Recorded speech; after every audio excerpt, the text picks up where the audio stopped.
নামাজ পড়তেছে আপনি হেলা দেবেন সুন্দর করে, আপনি দৌড় দিলে হতো না, আপনি সুন্দর করে হেলা দেবেন। এরা শ্রেষ্ঠ প্লেয়ার ছিল, হেডে তো জানি না আব্দুর রাজ্জাক।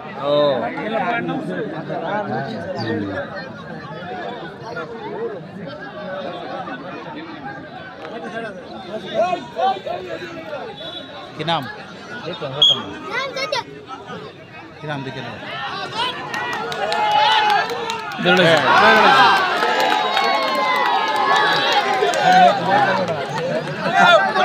টাইম দাও, টাইম দাও, টাইম আউট করো না কেন? বাদল একটা ছেলে নাম না, আরে টাইম আউট করো না কেন? বড় তো কোন করতেছে।